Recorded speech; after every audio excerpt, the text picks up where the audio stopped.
What is going on, everybody? Canuck here, and welcome to Course Design 101, a tutorial series aimed at beginner and intermediate designers looking to learn the basics of the course design tool for PGA Tour 2K25. Now, there are quite a few differences between 2K23 and 2K25, so I'm hopeful there are some things I will cover in this series that will be beneficial to all skill levels of designers. If you're new to the channel, please make sure to like this video if you find it helpful.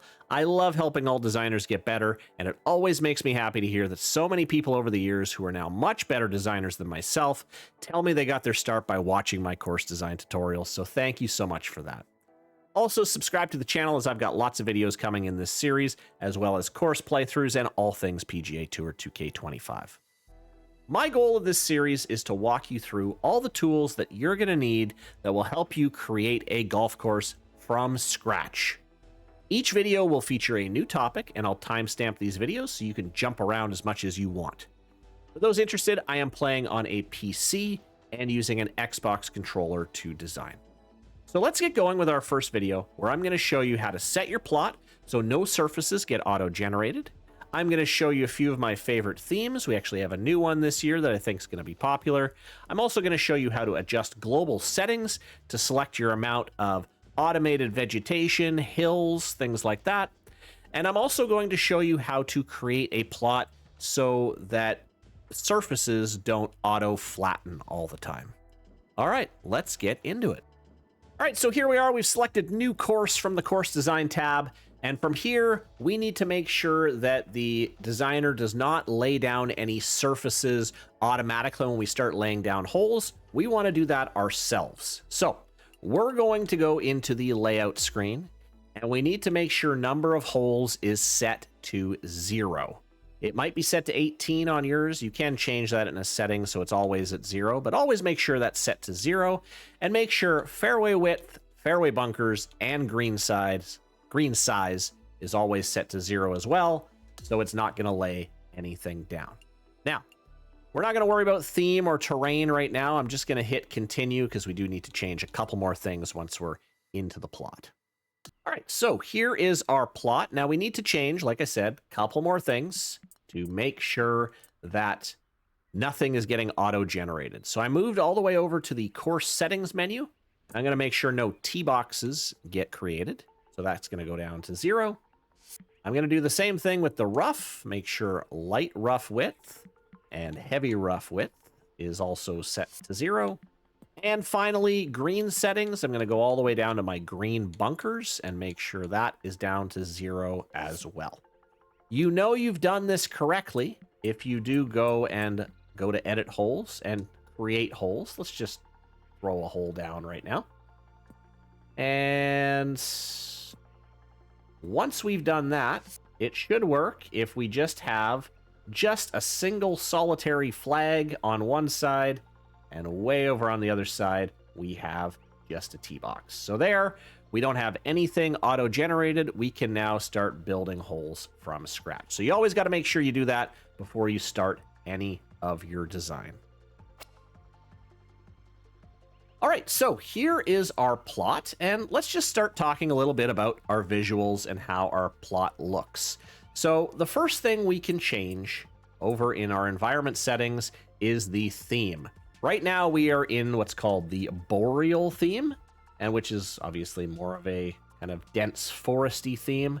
We also have things like the desert theme, which is starkly different, tropical, countryside. Now, as we make our way through these, really the only thing that's going to be changing here is our backdrop in the background, as well as our automated vegetation that you can see here.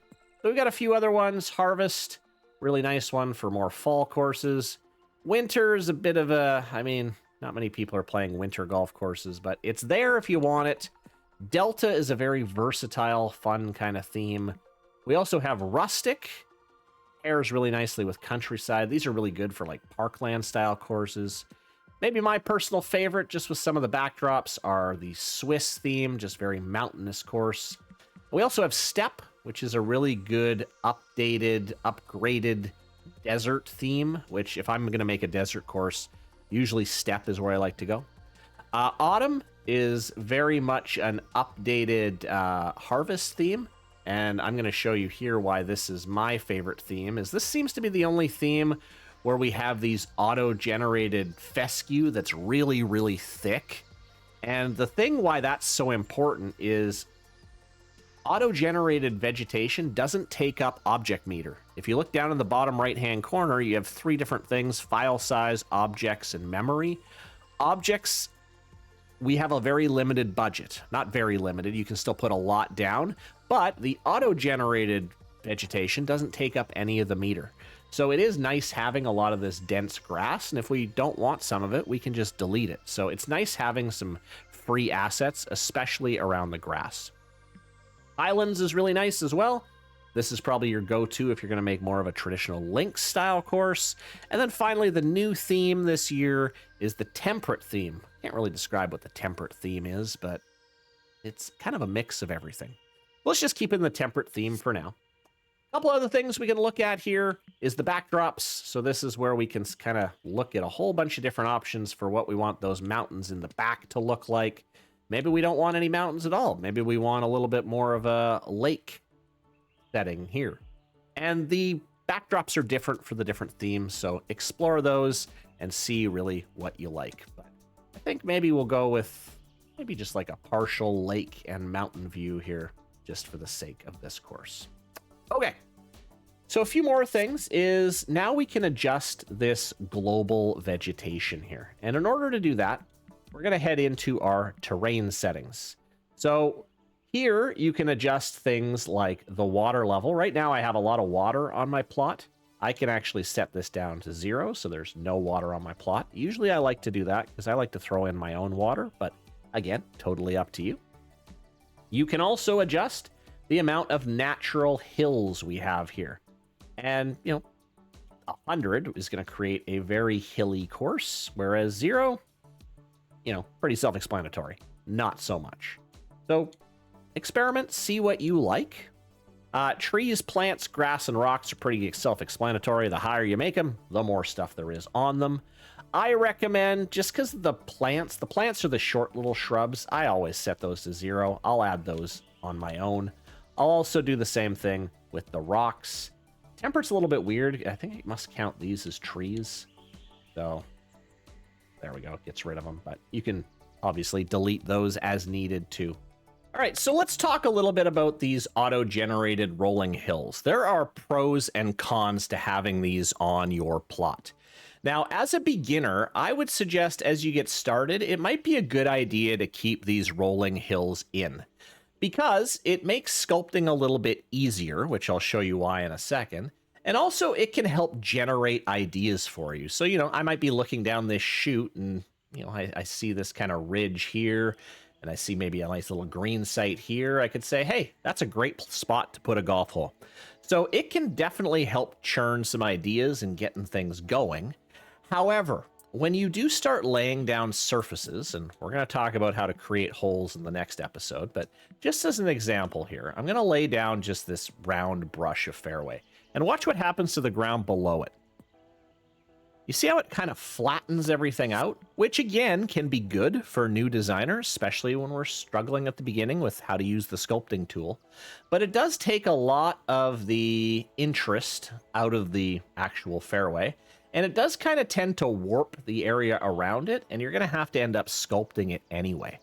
Now, most experienced designers like to prevent this from happening and actually adding in their own small undulations. And, that can sometimes take longer, but I want to show you how to actually do that to prevent from getting this auto-flattening from happening.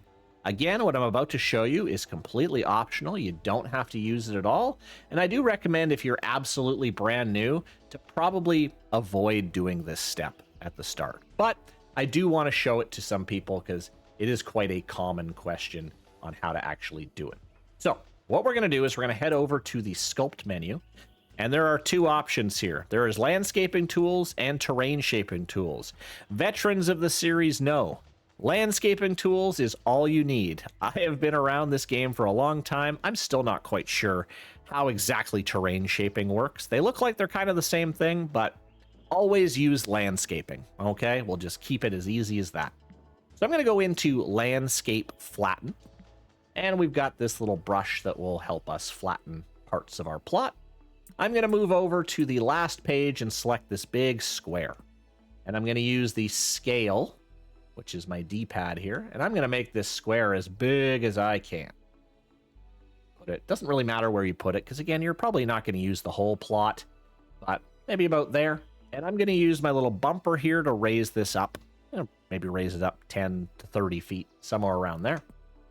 Press A. And as you can see, I have now removed all the hills. Okay, which, again, you might look at this and be like, well, now I got to add in all my hills myself. It's going to take forever. It's super meticulous. Not really.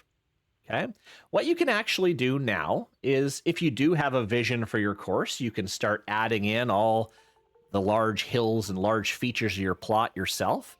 But if you don't quite have an idea, you can kind of create, almost like randomize the plot yourself. So you can do this by selecting the landscape raise option. And there's lots of brushes that you can use to help you with this, but I kind of find this fuzzy oval brush or this fuzzy round brush to be helpful with this.